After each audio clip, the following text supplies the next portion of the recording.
everyone. Thanks for joining me today at Check It Out with Carmella-T. I welcome you to subscribe.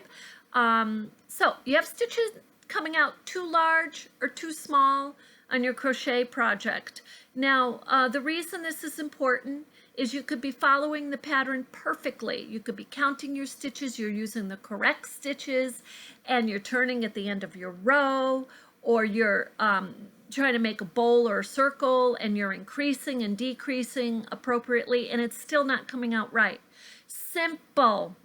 The stitches might be too tight, or they may be too large, or you may be going back and forth on that. And I think I can help you with that one particular issue. Super easy to fix. So when we crochet, we have our loop right here, and we have our tail. I'm going to call this the tail, even though it's attached to the yarn ball. It's the tail. So when you're creating stitches that are too tight, you're pulling your hook through, and you're pulling your tail. You're pulling the tail, and when you pull the tail, the yarn is tightening around your hook.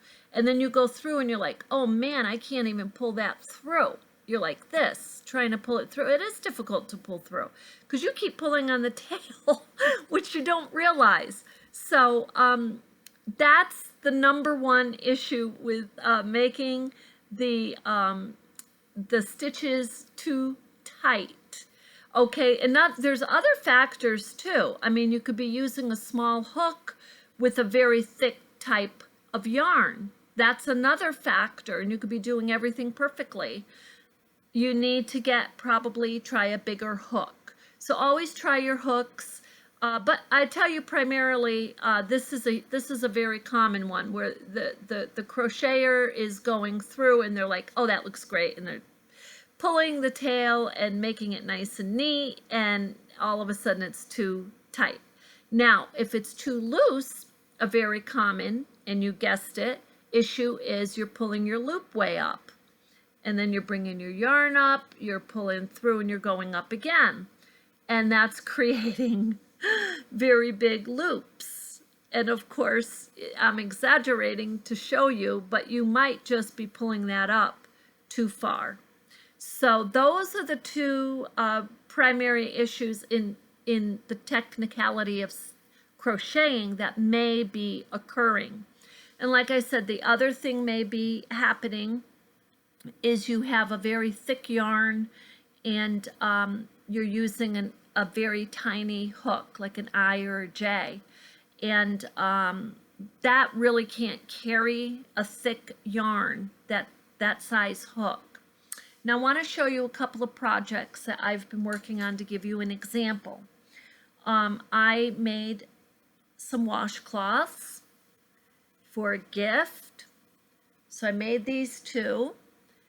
And I used all different colors. I used red, or really it's a rose color, and teal. These are all the same type of yarn, cotton, and the brand is Paton, P-A-T-O-N.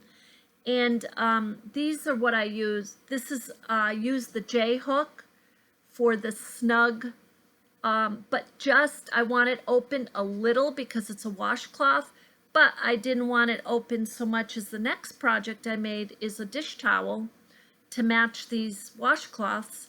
And so this one, I didn't use a J hook. I used a very large hook. It's not broomstick, but it's very large.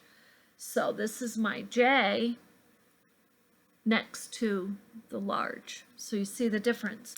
Now, I will tell you that very large hook, for me, with all my experience, which is like half a century, I do not care for working with a very large hook. And I have to really pay attention to my tension. So I don't want it, because it's very large, I tend to pull it up. So I tend to pull the loop up. And then I have even a larger lace, and I don't want that. So I pay attention, and I make sure it's fitting in nice and smooth. You want to make sure your hook can go through the loop smoothly and pull back your yarn smoothly. That's your key that you're doing it correctly. Plus, you want to stop and take a good look at it as you're going along. Always look at your project. So, I hope that helps. If you have any questions, please ask me, and I will make sure that I put together a video specifically for you to answer your question. And so anyway, I hope that helps and you have a wonderful day. Thank you.